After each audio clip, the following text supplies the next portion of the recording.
Now I am there, yeah. Hello, hi, how are you? Hello. So are we ready, Sophia, to start? Live presentations have something odd about them. We are ready. Okay, so everyone, very good evening. We are here at the University of the State of Bahia, and our dear Frida is there in the cold in Ireland. Is it cold, Frida? Yes, it's cold. It's 2 degrees. 2, same as in Yeah, 2 Scotland. degrees centigrade. Our last speaker yesterday evening was talking from Scotland, same as you, 2 degrees. So anyway, Yes, that's right, yeah. Good evening, everyone.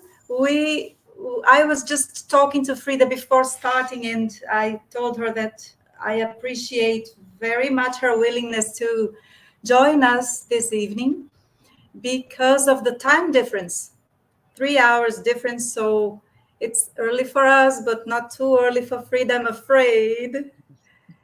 And let me introduce you properly. This is not the first time that Frida's been with us, which is fantastic from her, really, Frida. Thank you.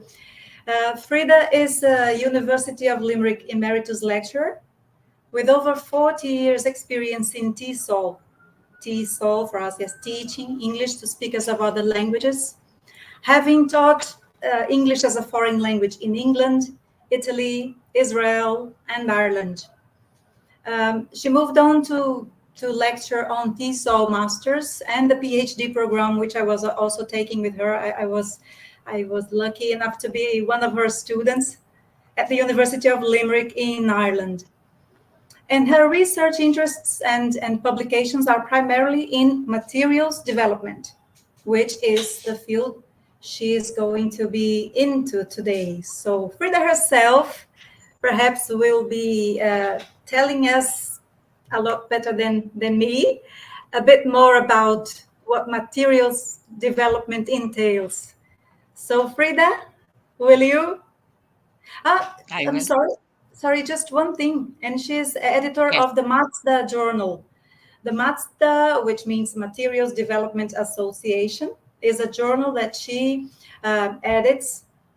And this will be, the link will be on her presentation, and also we are going to put on the chat for everyone to see. Now, please welcome Frida. Thanks very much, Vera. Just checking, so you can see my slides okay? And you can see me okay? I can see that. Yes? Yeah. Yes. Great. Okay, I hope everyone can see us then. Okay, thanks so much for that nice introduction, Vera. It was a great pleasure to have you at the University of Limerick, I have to say. Thank you. So yes, as you said, I'm going to talk about language learning materials development and just give you a very brief introduction to the field. It's quite a broad field, as you'll see, but just to give you a kind of a taste of what it's all about, really. So this is what I'm going to cover, albeit briefly. I suppose quick introduction to what materials are, or what I mean by materials. What is materials development? What is the field? I'll position the field within, our broader field of applied linguistics and other subfields of applied linguistics. And I'll talk about the scope of materials development. What do we do in this field of materials development? And I'll be emphasizing why I think it's so important to language pedagogy, why I think it's so important really that teachers learn about materials development. As I said, I'll talk about its relationship to second language acquisition and how important that is, that feeds into the development of our materials. I'll give you some brief materials writing frameworks, just some formats, although of course there are many, many different formats for writing materials. It's not limited to certain frameworks. I'll finish up talking about the state of the art of the field. That means the the kind of where we're at the moment, the publications, and kind of the areas that are areas of focus at the moment. And then, how you could get involved. I mean, Vera talked there about a folio, the materials development journal, and also I'll talk about or give you a link to the our next conference, which is in Lisbon, as it happens. Okay, so let's move on then to what materials are. Okay, well, we all know what materials are, but the thing is that our default materials, and I'm talking to you as language teachers, as trainee language teachers, and I think when you think about teaching materials, you're probably thinking about course books. So of course, there are default materials, and I'm going to be talking about those at length in a minute. But when we design our own materials, as we do in the classroom, we use resources that we find, I suppose, more and more online these days. So, a news item, a video, a scene from a film, a poem, a cartoon, a meme, an interaction, could be an interaction on Facebook or something, or from a film or something. So we have those resources, but to make them into teaching materials, we really have to impose what I call a pedagogical framework to make them into language learning materials. So if you have a resource, I'll give you an example. Sometimes when I was training teaching practice, so I would be supervising new teachers and they would be giving their lessons and they would find, some lovely video or some TikTok video or something which they wanted to use, and they would show that in the classroom. And it would be like, well, until you actually it's a very nice video, but until you actually give the student something to do, may devise an activity around it, it just remains a resource. So it's only when you put this pedagogical framework on it that it becomes a material. Okay, so that would be my definition of what I mean by materials. So materials development itself as a field.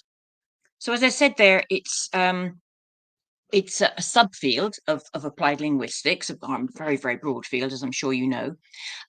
Very important field that it refers to is second language acquisition, L2 acquisition. Of course, it's associated with language pedagogy, with language teaching, and with TESOL, with teaching English to speakers of other languages, and of course with any language, with the teaching of any language. Materials development isn't limited to the development of materials for English, of course. It's quite a new academic discipline. Of course, the development of materials has been, around as long as people have been teaching, but it's quite a new academic discipline in TESOL, in ESOL, and it was mainly associated with the name of Brian Tomlinson in my neck of the woods, in Britain, Ireland, and probably Europe. His would be the name associated with it. But further afield, there are many practitioners who are now associated with materials development. And Brian set up in 1993, I think it was. He set up MATSA, the Materials Development Association. There's a link there if you want to have a look. So our argument has always been that materials development as a field is essential to language teaching, to language pedagogy. Because in language learning, unlike in other fields where your textbook tells you about the subject, okay, so for example, a history book, will tell you about history, and your geography book will tell you about geography. But in materials development, in language learning, the materials are actually the learning. What you are reading is what you are learning. And of course, importantly, as you know, what the materials are, the portal to the target language and the portal to the target language culture, which is a bit of a controversial term. I'm not going to talk about it at the moment. But basically, that's why we say that materials development is so important in language pedagogy, because what we're devising, these materials that we're devising, is what the students are learning. So this is my little schema, which is trying to represent the scope of materials development as a field. Okay, so looking from the left-hand side, materials development, it's got two prongs. Okay, and one is published materials, course books, which, as I said, is our default teaching materials, and on the other second prong is our teacher design materials. So looking at our published materials, which are course books and so on, the areas that materials development are interested in are, for example, looking at how these materials are used. So materials use. Okay, because it's one thing writing and publishing material and kind of sending it out into the ether, into different countries and different cultures to be taught, as global course books are. A global course book, by the way, is a course book that's designed for international consumption, so for use all over the world. So course books are sent, out into the world, but how they're used isn't always researched. It's not really known. And that's a sort of a complaint or an issue for materials writers. I'll give you an example of materials use, of how materials use is quite different from the way they're designed. There was a couple of pieces of research that I was looking at, one in Egypt and one in Oman. And the one in Egypt, for example, used a book called Hello English for secondary schools. And the research reported that although this was a communicative course book, with lots of communicative activities with the students talking together and stuff, the teachers, when they used it, actually stripped out all the communicative aspect, and what they did was they focused on the language focus, on the grammar aspects, okay, because they weren't used to the communicative approach. Their approach was much more traditional. Okay, so that's an example of, really, I suppose that's an example of why it's so important to examine materials use, and of course adaptation. I mean, really, materials are your course book is adapted as soon as you go into the classroom. You mediate your course book. The course book is what's delivered is a mediation between the teacher, the materials, and the students. And every time the material is used, it's different for that reason. Another aspect of materials development that's very important, quite a large area of materials development, is evaluation. Okay, so evaluating whether published materials, for example, do what they say they do. In other words, do they help learners learn languages? And one very important, and I'm going to talk about this in a minute, one very important aspect that is examined in this evaluation is whether the underlying principles of published materials draw on what we know about language learning. Okay, my main focus of what I'm saying, main impetus of what I'm saying, is that what we know about language learning has to be built into our materials. That's the basis, that's our underlying principles. And the same, of course, the underlying are the same principles that should go into our teacher design materials, our second prong. Of course, L2 acquisition principles should also be built into those. And in our teacher design materials, our last prong there, our fourth box there, is for our teacher design materials, we need frameworks, consisting of different pedagogical formats. And I'll talk about that in a minute. So I'm just going to emphasize a little bit more, if you haven't been convinced already, why materials development is so important. The first thing is because we see the influence of published materials on teacher design materials. In other words, if you decide to design something, from scratch for your students, you probably will look to published materials, to the formats they use, to the unit they use, to the different formats. That could be introduction of grammar first, then a text maybe, and then some activity and so on. So you will naturally go to the published materials as your format, and that's a relationship that I'm going to question a little bit.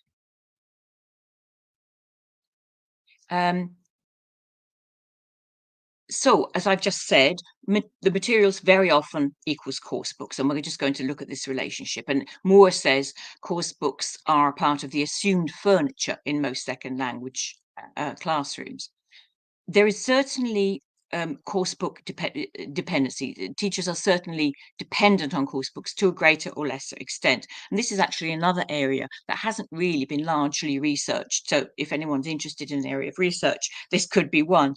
So some of the studies that I've looked at would be the British Council survey there, an international survey, who found that approximately 65% of teachers always or frequently use course books. Brian Tomlinson's survey there, also international, who found that approximately 92% of teachers regularly use course books. Buchanan and Norton's study, I think that was just in England, who found that 38% of teachers were required to use course books. I know that's a slightly different criterion, and I think that then that percentage is a bit lower because it's based in England. There's probably more resources around for teachers working, in the target language culture. What other ones? Oh yeah, okay. This Turkish context there. 70% of the teachers self-reported as medium dependency on course books. 27.5 as high dependency. And finally, in a survey that myself and my co-author Thomas Kish conducted in 2020-21, we found that approximately 40% of the teachers, international respondents, used course books. But as I said before, the problem is just with all this course book dependency, the relationship between language teachers and the tools of their profession, language learning materials, remains under-researched. So we know they use them, and they use them a lot, and they're dependent on them. How do they use them? Okay, that's why materials in use, as I said, is an important area of research. Also, I suppose the bottom line as to why materials development, we believe, is so important for language teachers is we don't want teachers to be just like McDonald's servers. So that basically they're serving up a ready-made product, okay? And as the server there is saying, how to make them, what's in them, Mrs. I just serve them, okay? You don't want teachers who literally serve up the ready-made material, the ready-made product, without addressing it critically, okay? So materials development as an area of study for language teachers is important because it empowers them, okay? It enables them to engage critically with the materials, okay?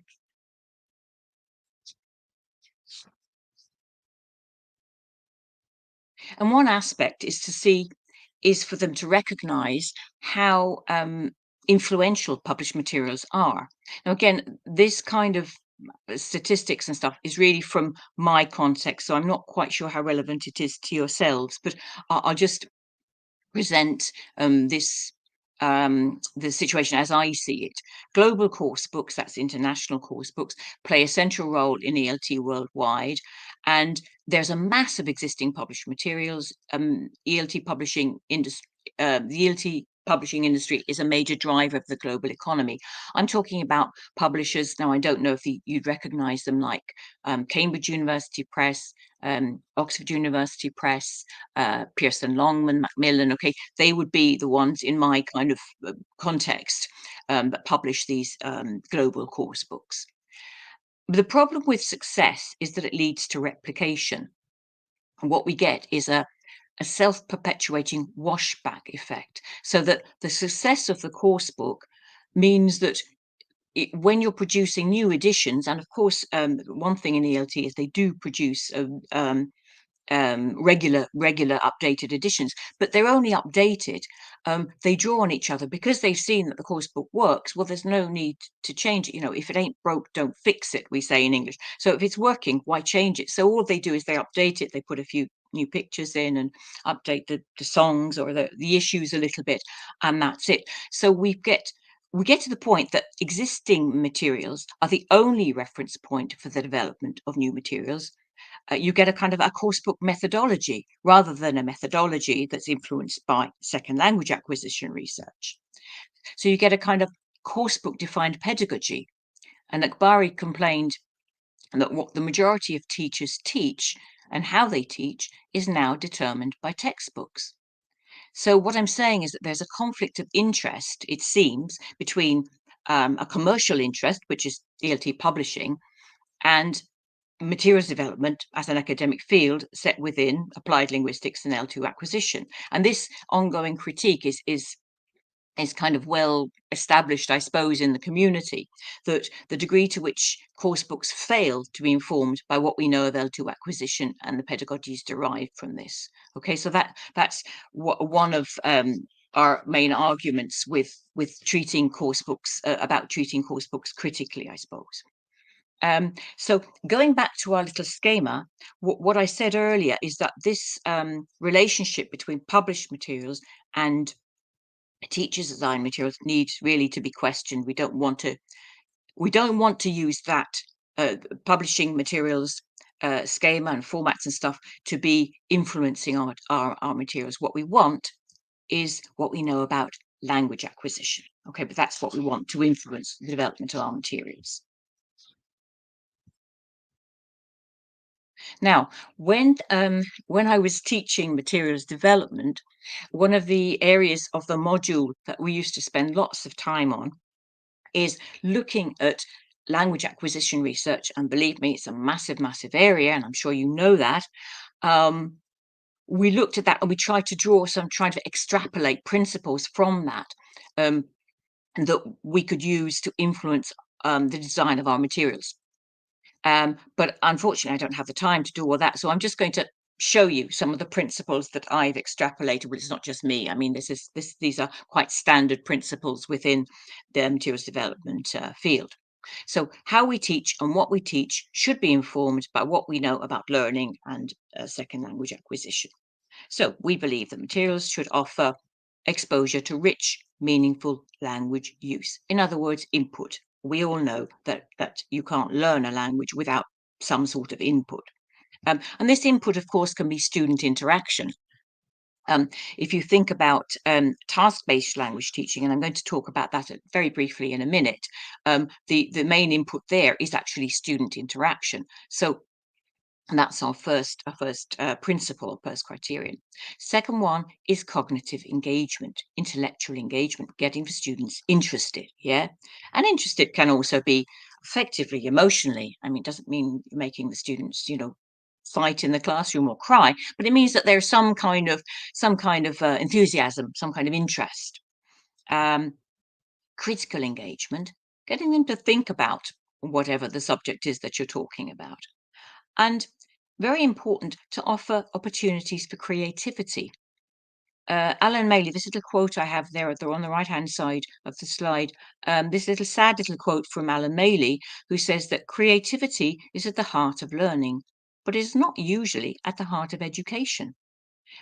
If you think about creativity in education, it's there at the very start of education, in your creche, in your primary schools, in your nursery schools. Young children are asked to, I don't know, to produce little paintings and little models. I mean, anyone who has children or nieces and nephews, perhaps if you're too young for children of your own, you'll see that they come home with little paintings and little models and also little hats out of paper and stuff. They're asked to be very creative. But as they get older, they're asked to be less and less creative. They're just asked to memorize facts, to understand facts. And the creativity is kind of beaten out of them as they kind of go up the educational ladder, which is rather sad. So opportunities for creativity. Motivation. Obviously, all of these aspects are creating motivation, which again is other than input, is the most important aspect of learning. Of course, as we say, you can take a horse to water, but you can't make him drink. So motivation is massively important.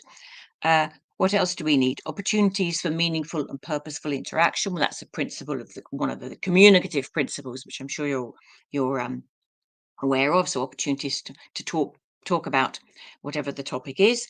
And last but not least, opportunities to discover how language is used. So you notice that I've put the language focus, as in you might call the grammar focus, at the end.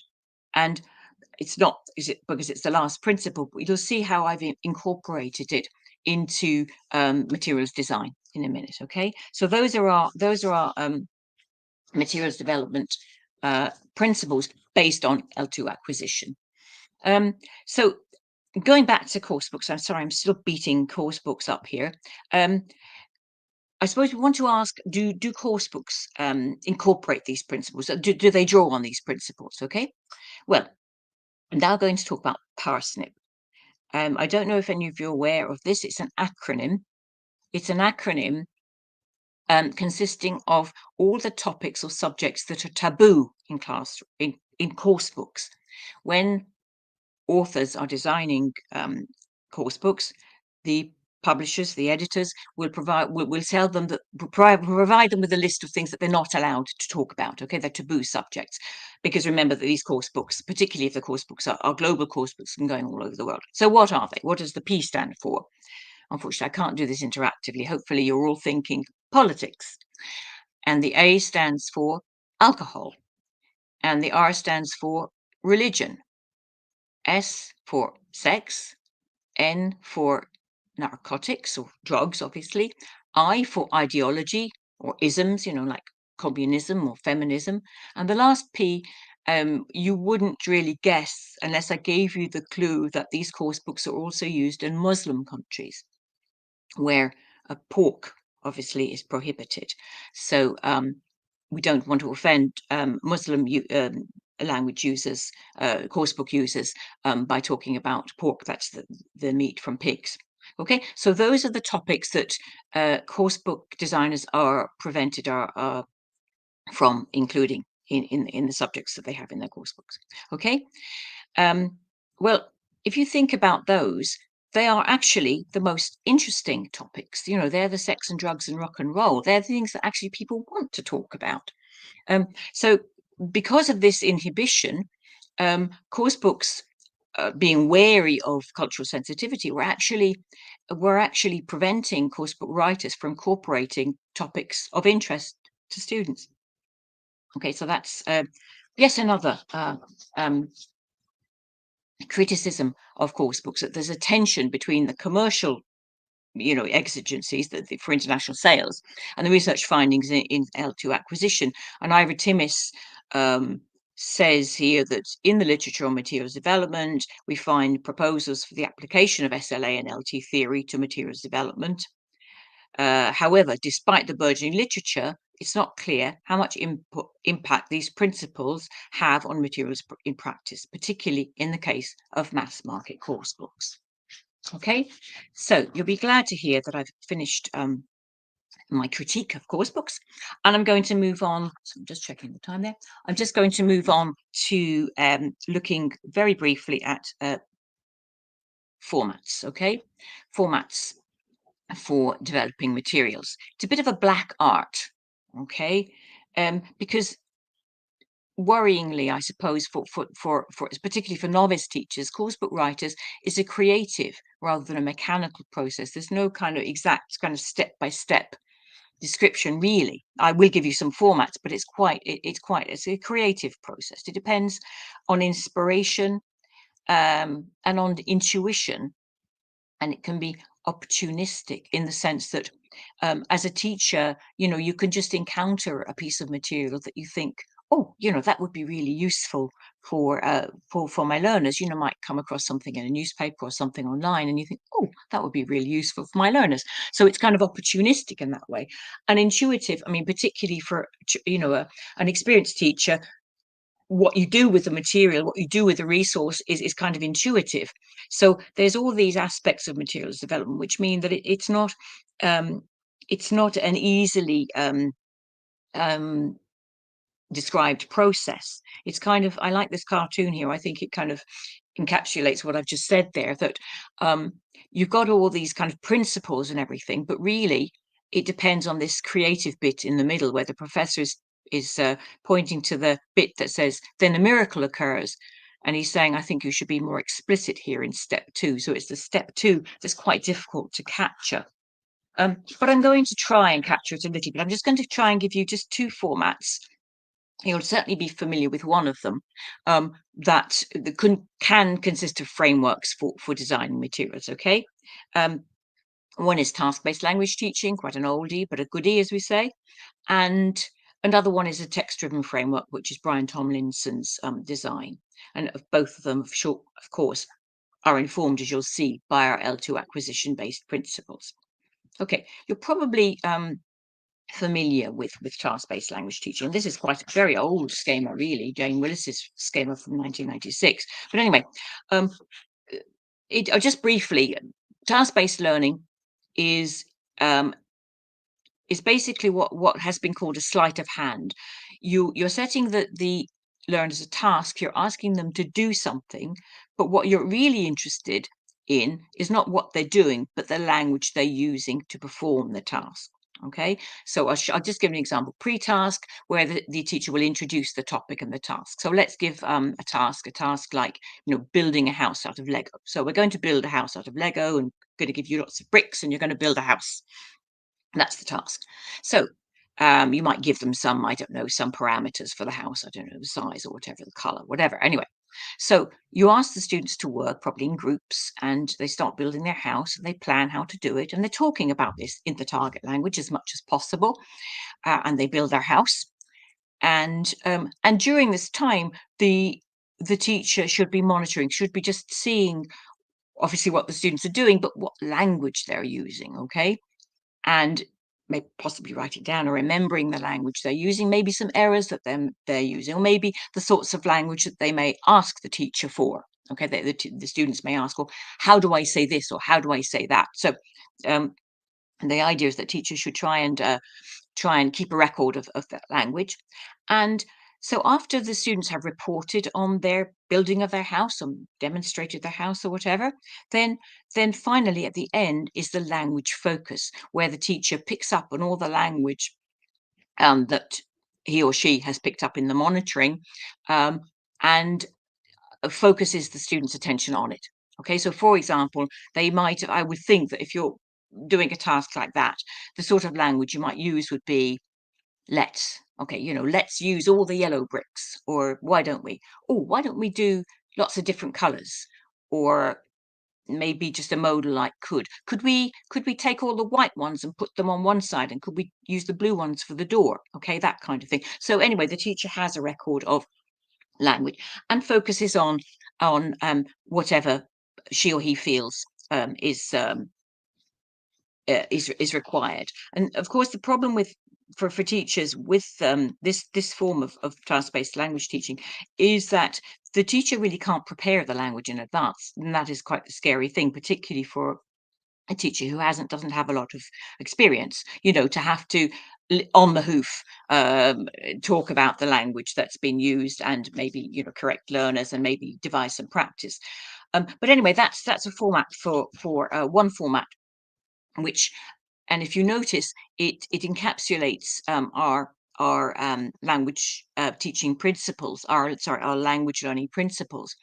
And the language focus comes at the end, okay, after the students have engaged with the topic and after they've engaged with the task.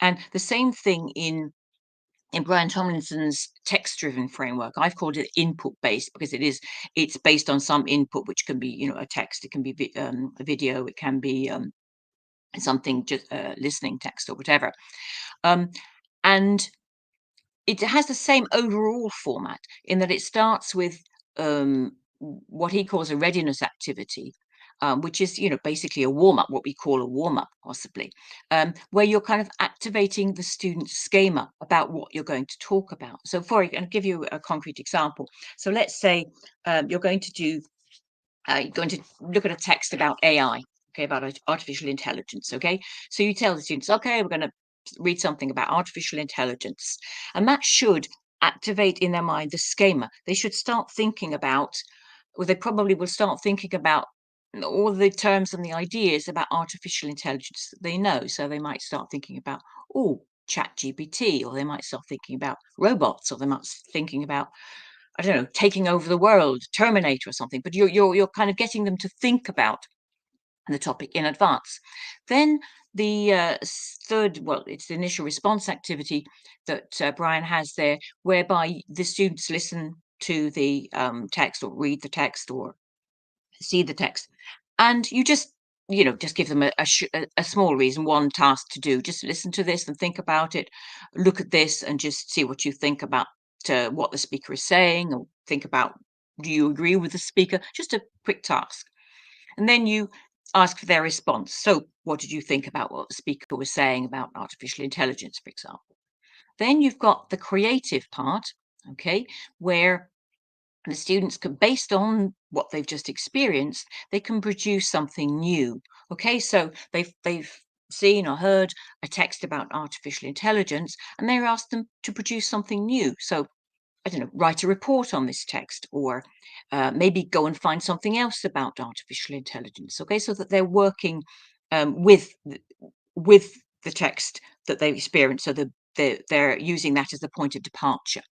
Okay, and finally, and again, this is similar to our task-based language teaching, the language focus comes at the end. Okay, consciousness raising. Get the students to think about the language that has been used, either in the text that they've seen or read or heard, or themselves, the language that they've used when they've been devising their new product. Okay, so that the idea, and in both cases, is that the students focus on language after they've engaged with it, after they've experienced it, after they've found a need for it. Okay, and I'm going to compare this to a format that's used in course books and by teachers. I think it's something that teachers are asked to use quite a lot, which is sorry, the middle of the slide there, which is PPP. PPP is this format. It's a classroom format, and it's a format that's used in course books a lot, which is present, practice, and produce. So teachers are told, first of all, present the language you're going to that the students are going to learn. They're going to encounter, I should say. Then practice this new language, and then get the students to produce it in a kind of more free activity. Okay, you'll be familiar with this format, I think.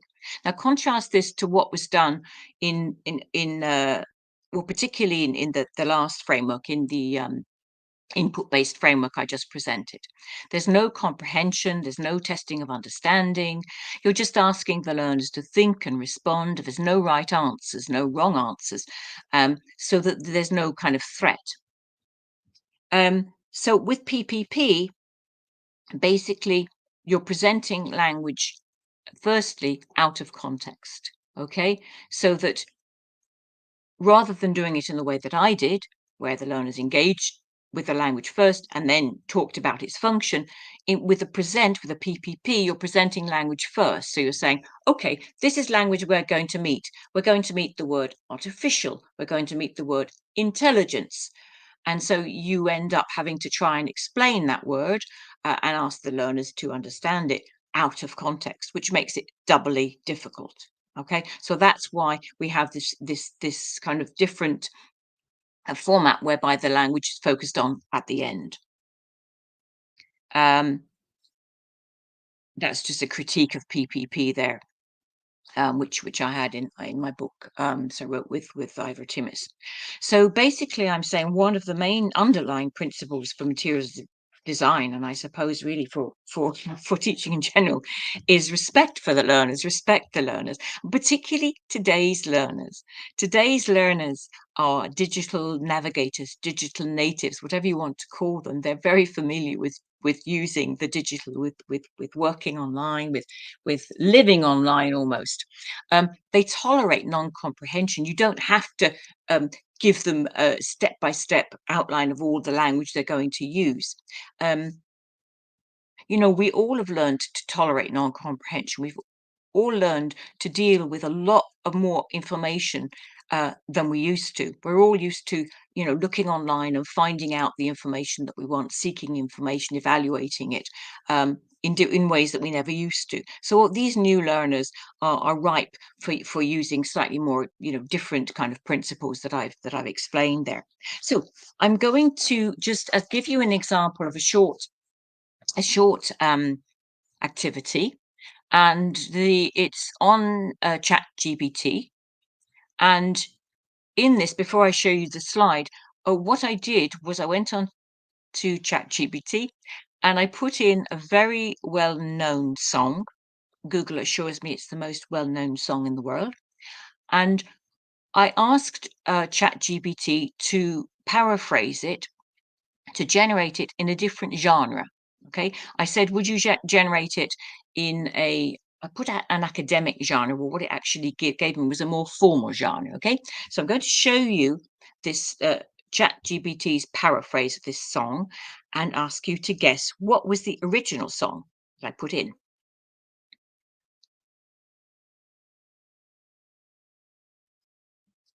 And of course, you've all said happy birthday. Okay, so that's what I put into Chat. Well, I didn't put it in. I told ChatGPT to paraphrase it because ChatGPT already knew it, and that was the version, the more formal version, the academic version that it generated for me.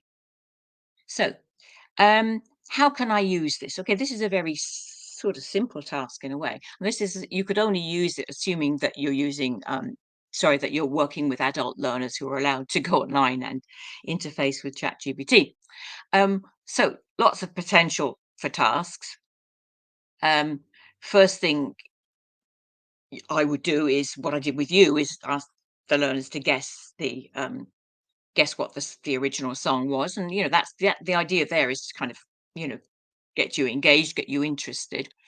Um, then language analysis. Now I know I said language analysis should come at the end, but in this case it's part and parcel really of the whole of the whole activity. So you could ask the learners to analyze the lexis and structure of the new um, of the newly produced, of the formal happy birthday, and see which features are representative of this kind of formal genre. Okay, then an extension, of course, is to ask learners themselves to work with ChatGPT, put in their chosen song, ask for a rewrite, ask for a paraphrase of their chosen song or a story, something quite short, and they could work in pairs or groups or whatever. And then, of course, produce this and ask the other students to guess what the song was and compare genre. And then, as a final activity, part of this activity, we really, is what the students will be thinking about, sort of even subliminally while they're doing this, is the potential of AI, the risks of AI, the future of AI. And if you notice about something about this activity as well, is that it's quite current. It's actually an issue. I don't know about in Brazil, but it's certainly an issue that's been quite big over here and in the States actually recently, and will continue to be so. Um, Pedagogically, okay, the pedagogical advantages are that there's learner generation of materials there. You're actually asking the learners to generate materials. That is an area of materials development that's up and coming at the moment. You're asking them to be creative, as I said, was so important, and of course to think critically. Just if anyone is interested, there's a nice online book by Nick Peachy there on using ChatGPT in the language classroom. So, how well did I do?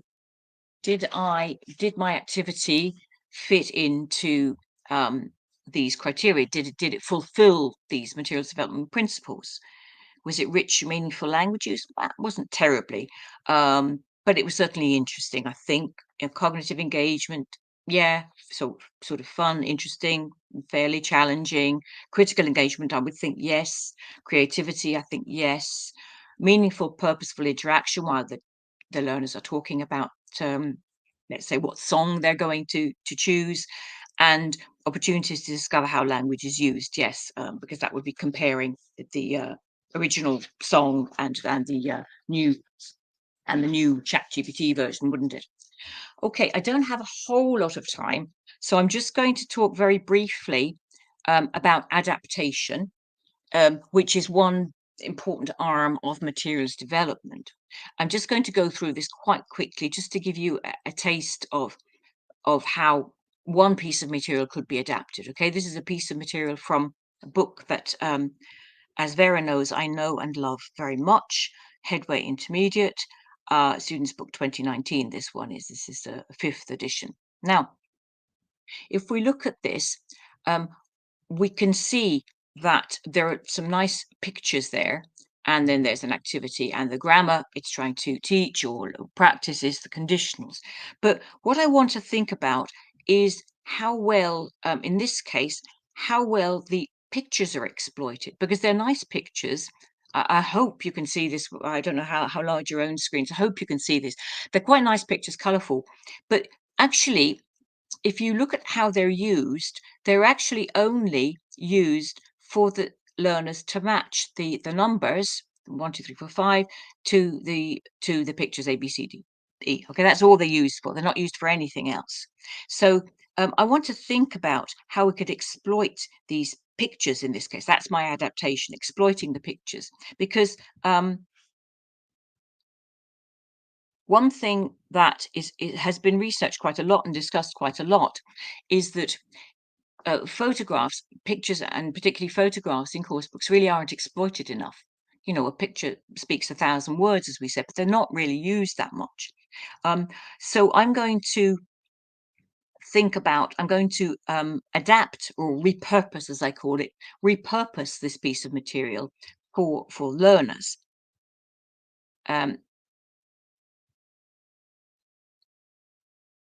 So what I'm going to do, my adaptation is to ask the learners to work in pairs and groups and look at one or two of the photographs from the course book extract and choose which one they want, of course, and discuss what they think has happened in the situation and discuss, well, is this situation culture specific? Would it only happen in the country where the photograph was taken? We're assuming that these photographs were taken, I think in Britain, they look fairly kind of English. And would this situation be typical in your culture? And compare the situation shown to a similar one in your culture. So, for example, if you use the picture there, the middle one, I think is interesting. If you can see it there, maybe I'll just go back so that you can see it more clearly. Yeah, the middle one there, the C. Okay, you've got what looks like a policeman talking to a little boy. So you might think, well, what could be the situation there? Well, I personally, being from Ireland, stroke England, would think, well, it's a policeman who's trying to help the little boy. Maybe the little boy's got lost. So he's going to help the little boy. But one may be from a culture where the relationship between the police and public isn't quite as amicable, isn't quite as friendly. It could be that the police are a threat to people. Okay. And the same actually sort of cultural query, I suppose, would be in the first picture, the top picture, where you've got a young girl. I think it's a young girl. Yeah. A young girl who's obviously fallen down, collapsed in the street. And you've got a few people there around helping her. But you've got one young man who's actually touching her. Now, you could, in some cultures, that really may be, a no-no. Even in our culture these days, one has to be more aware of these things. Okay, so what I'm saying is, you can look at the pictures and you can pick out a lot of aspects that students could discuss. And compare the situation shown in a similar one in your culture. So with the first one, if somebody collapses in the street, for example, would you immediately rush over to them and pick them up or touch them or whatever? Okay. Other activities or follow-on activities you could ask the learners to do is to write the backstory of one of the people featured in the photograph. So, what's the story about that little girl? Does she have diabetes? Does she have epilepsy or something? And then you could write, or you could write the prequel or the sequel to the photo. So, how did this happen and what happened afterwards? Or create for the creative, people with a creative streak, ask them to create a meme or a comic strip based on one or a selection of the photos. Okay, so I've just kind of given you there just some ideas of how you could adapt a piece of material. Take a piece of material and simply adapt it. Just take some of it and adapt it. And if you notice there, I ignored. I suppose I ignored the language element there. So that would depend if that was important to you or not. So I'm beginning to close now. Beginning to close, as they say. Basically, I hope that I've shown that the importance of materials development for teachers is that it encourages teachers to critically engage with the materials. It empowers you, hopefully, to take responsibility for your course books, to evaluate them, to critique them, to adapt them, as I've suggested there, and design your own materials. And all of this should be informed by what you know and what you've experienced of language learning. I mean, most teachers are language learners themselves, so they have that experience as well as the teaching experience that they can build in. And To finish off, I just want to very quickly talk about some trends in materials development. So I did say that it is, it's an area that's continually developing. So one area is diversity. That's kind of an area that I suppose of quite a recent focus of research into language teaching materials. How much is diversity incorporated or included in our materials? For example, a piece of research I heard there lately from a researcher in Germany um, had examined ELT books in Germany, and it said that in fact they've been ELT books now in Germany have to include an LGBTQ element. Okay, so so they, in other words, they're encouraging diversity. ESOL is another area that materials development is interested in, teaching English to speakers of other languages. So, are there sufficient materials for this area? ESOL is an area in my part of the world refers to teaching of often migrants and very often, sadly, refugees who come and need to learn the language in order to fit in to work in the country. In fact, I've got a book which I've got in the references there on ESOL, looking at that aspect, actually, if you're interested, which I produced a couple of years ago. Other aspects of diversity would be intercultural materials, okay, materials to enhance intercultural understanding. And again, I'll just point out a book that I'm publishing next year on that.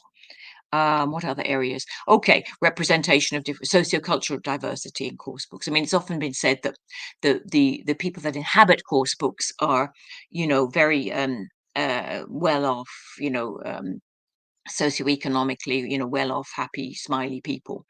So that course books very often don't really represent sociocultural diversity very adequately. Critical pedagogy is an area of materials development, I suppose, in the sense that critical pedagogy talks about the fact that ideology is unavoidably incorporated in any textbook.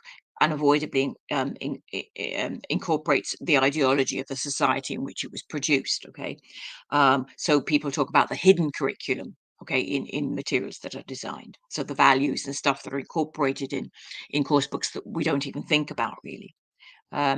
Localization is an area whereby talking about how materials are produced in their own context, so within and for particular cultural contexts, geographical contexts.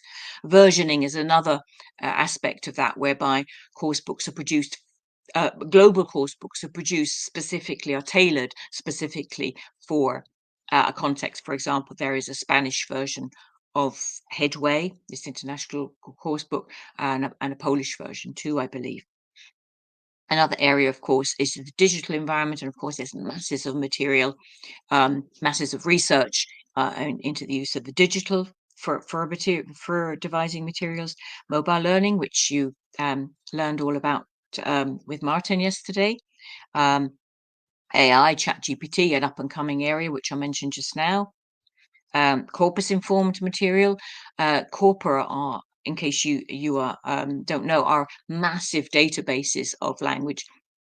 They are originally compiled for dictionaries, massive databases of authentic language. So from books, from online interactions, from films, from emails, and all incorporated into a massive hundreds of billions of words worth of corpora. And these are being drawn on now for design of language learning materials, so that the materials then are using language that's authentic. It's authentic language in authentic use. What areas? Learner generated materials, which I just mentioned, and there's a nice chapter on that in one of the more recent books in this Routledge Handbook of Materials Development. There's a nice chapter on learner generation of materials, and last but not least, materials in use, which I mentioned earlier. That's an area that really needs examining. So where are we? Okay, just some of the later books, the latest books that have been produced. We've got Brian Tomlinson's last one. There we are, Developing Materials for Language Teaching, 3rd edition. loads of chapters in that. The Buchanan, this one, which I just showed you, Routledge Handbook of Materials Development, again, loads of research in that.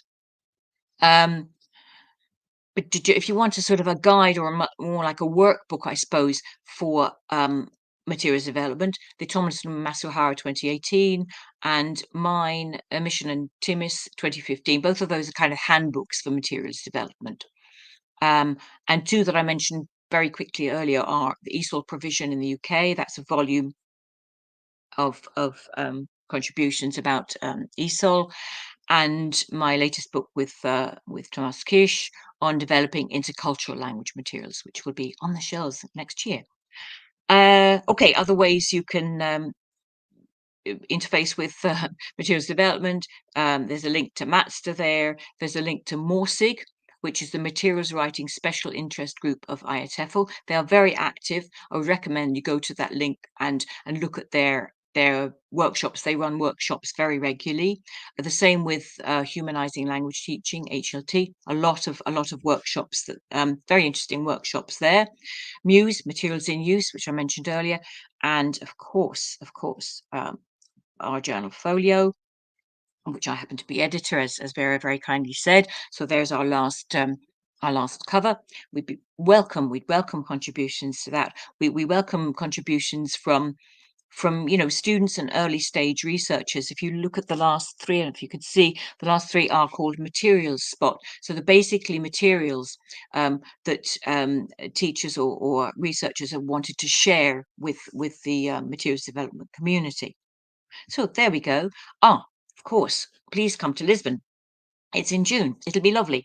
We've got fantastic speakers. We've got Rod Ellis, we've got Scott Thornbury, we've got Nikki Hockley, who's mobile learning is her thing, Brian Tomlinson, Alan Maley, and Hitomi Masuhara, and I might be there as well. So there you can find all the information there on the link there. And yep, that's it. Thank you very much. Are any questions or comments? I haven't looked at your at the chat, but I hopefully somebody will let me know what sort of questions or comments there are. Thank you very much.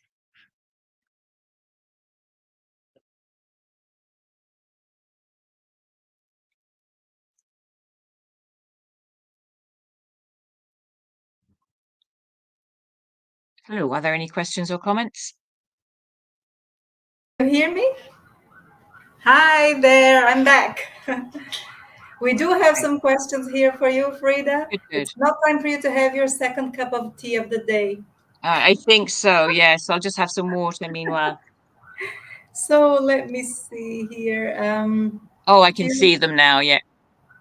You can see them now, yeah? First question was actually at the very beginning. I think Alexandra wanted to know if your slides would be available. Yes, I'll send them to you, Vera, if that's okay, as PDFs, and then you can share them in whatever, thank you, Okay. whatever format. Yeah, for sure. And there's this one here. Can you tell us more about, I don't see who has sent it because I'm reading it from here, but perhaps Sophia could help me to tell me who asked this.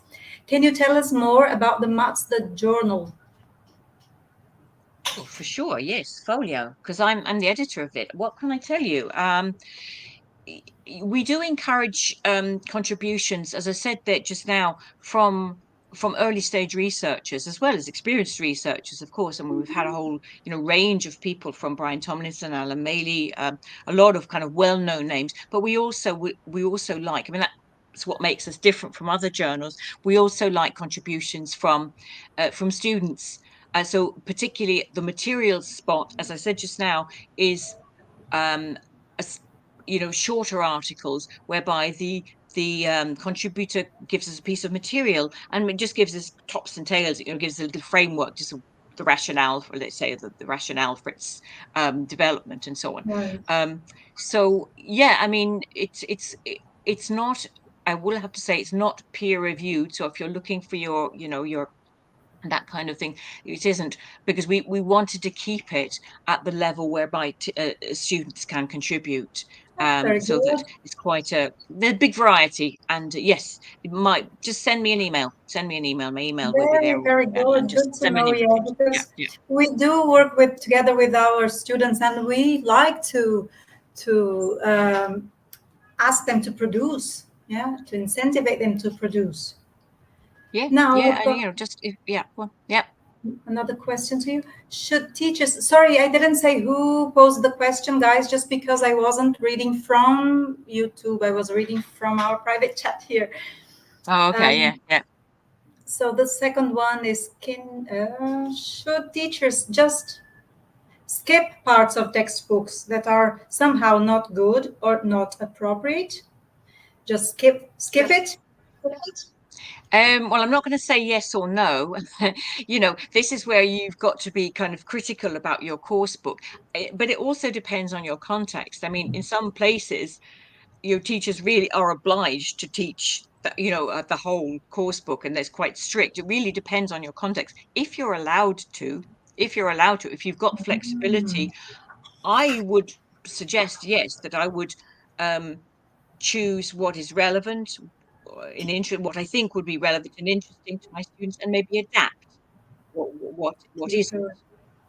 Yeah. So I would say yes, if you have the opportunity to do it critically, as it were, for sure, yes, if you can, yeah.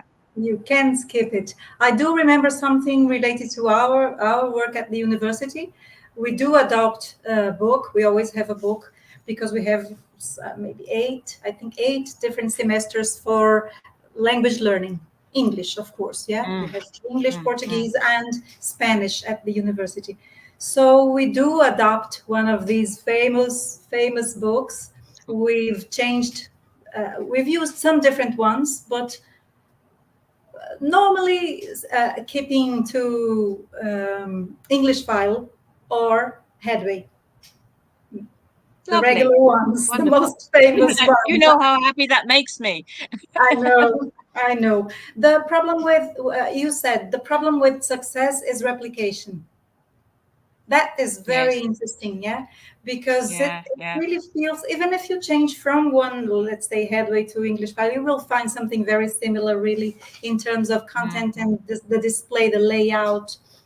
And I mm. remember that we used to adopt this collection, and we would say, this group will work from this unit to this unit, that group from this unit to this unit. I think that many schools work this way. And then this particular lecturer or teacher who is working with that group will ask the previous teacher, where have you stopped? For me to continue from there. Like, I wish there would be a Mm, change to this. I do wish there would be a change to this because it doesn't necessarily, I think that's my opinion, and I think it goes together with mm. what you suggested. Yeah. You don't have to be a slave of the material, just have to be critical of it. Yeah, definitely. I mean, that's, in the best of all possible worlds. As I say, you can't, that's why I'm quite a little bit hesitant to say it's true for everywhere, because some places they don't have that possibility. They don't have that flexibility. They're really told that they have to teach this, this, Mm, and this. But if you are flexible, yes, absolutely. Use the material critically, take what works for you, what you think will work for your students, really, isn't it? Yeah, definitely. Yeah. right. Mm. Another one here. Perhaps Sophia can help me to say who sent it. You have mentioned the problem of replication of success in textbooks. Do you believe this is only at a pedagogical level in terms of content and layout? I'm not quite sure what you mean there. What I meant was that it's actually in terms of layout, very often in terms of layout, in terms of the format, really. So that we very often, and I mentioned that, have this PPP kind of overall format Right. whereby the language is produced. This is the language we're going to do. I mean, it was even in the headway example I gave you. This is the language we're going to do. We're going to use conditionals, and then we use it, and then we ask you to produce it. So that format is replicated again and again and again, and it doesn't really coincide with what we know about language learning, whereby language is learned in a much more fluid, much more organic way, really. I That see. we engage with the language and then we think about it. We think about, oh, that's what that meant. But we do that. We don't presenting the language first, as I said, out of context, is not isn't pedagogically sound. I don't believe. That needs to be a lot more explored, really. It's lovely to have this Mm, talk with you here. I mm. think that it's something that should be a lot more frequently discussed, really. Yeah, we have to introduce this, at least at Tunedi. Let me see if It's anything just else. it's just to address it critically, from what you know about language learning. Funnily enough, I've just started learning Greek, and I tell you, teachers are just the worst learners. I'm just the worst learner. But anyway, I've learned other languages previously, so this is my kind of in older age trying to learn a language. Wow, challenge. But I kind of really recognize a lot of the issues that I've been talking about all this time. How I'll only focus on the language if it becomes interesting. If my attention is grabbed, and I'm only really interested in the language that I feel is relevant to me. So I've learnt the words for man and woman and coffee and beer and black coffee and the words that I Because need, you're interested in things that are them. relevant to me. Of course, yes. So yeah, Um, yeah, yeah. I think that we also talked about this yesterday with Martin Mullen Mm, when he was suggesting the use of some different devices to learning, and he was saying mm. that students should go for what they are interested in. But he also talked about the drawbacks of this in terms of not everyone has that much dedication to language learning, and then when it's the time for them to use a device like this, they will turn off from the learning mode and say, I'm not learning anymore, and I'm not going to go into English. I want to turn it off. I think this is Yeah, perhaps I mean, getting better it now. is. Attention span is a massive thing. I'm sure that's what Martin was talking about as well. Attention span is an issue for everybody, and it's not just our learners; it's us as well. And we have to take that into account. I I think we have suppose to you have build to that be into. genuinely interested in learning anything to learn something. Like Yeah, you yeah. say, oh, it's wonderful to play the guitar. I would love to play the guitar, but where's the dedication to it?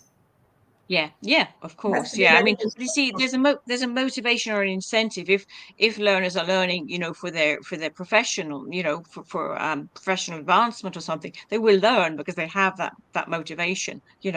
So it just, it completely depends on the context of learning, really, doesn't it? Yes. I think this Yeah. is one last question for you. Um, Hmm. where will the next Master conference be? Mm. I told you, it's in Lisbon, in Portugal. I'm sorry, I was sometimes paying attention to one screen, the other screen, and in Portugal, There guys. it is. Oh, So it's in Portugal, so you can come along and you can speak wonderful, Portuguese. Um, wonderful. apart from all the presentations, which will be in English. Yeah, And the no, last we've got one, really good speakers. Yeah, yeah. So do last come. one The was information. Yeah, go in on. Italy. The last one was in The Italy. last one was in Italy. That was right. Yeah, it was in Tuscany. It was lovely, Oh, I beautiful. Yeah, wish. the master conferences are always great fun. Okay, I have to say they are not heavy. They are great fun. Very good, very good presenters, very lively presenters, and yeah, that they're always very enjoyable, not too heavy, not too much academic stuff, We must but try and yeah, set a quite group to go interactive. and Yeah, see. yeah, I yeah. hope. So, guys, I suppose that this is we're getting to the end of this. I appreciate the attendance. This was not widely spread. It was really the intention was for our small groups here. Anyone could attend to it, but our idea was really to focus more on in our groups. So I thank you so very much, Frida, for agreeing Very and welcome. accepting our invitation for the second time. This was wonderful. I also have to thank our two monitors, Sanandra. Thank you very much. Thanks very much for your patience and your help. So And Sandra Sophia, and Sophia. Yes, thank you very much. thank you so very much. This was really lovely, Very Frida. welcome. Thank you. Thank you for the opportunity. Thanks very much. Okay, Time bye for bye. your Bye for tea now. now. Bye Bye. bye. Bye bye. Thank you. Bye bye.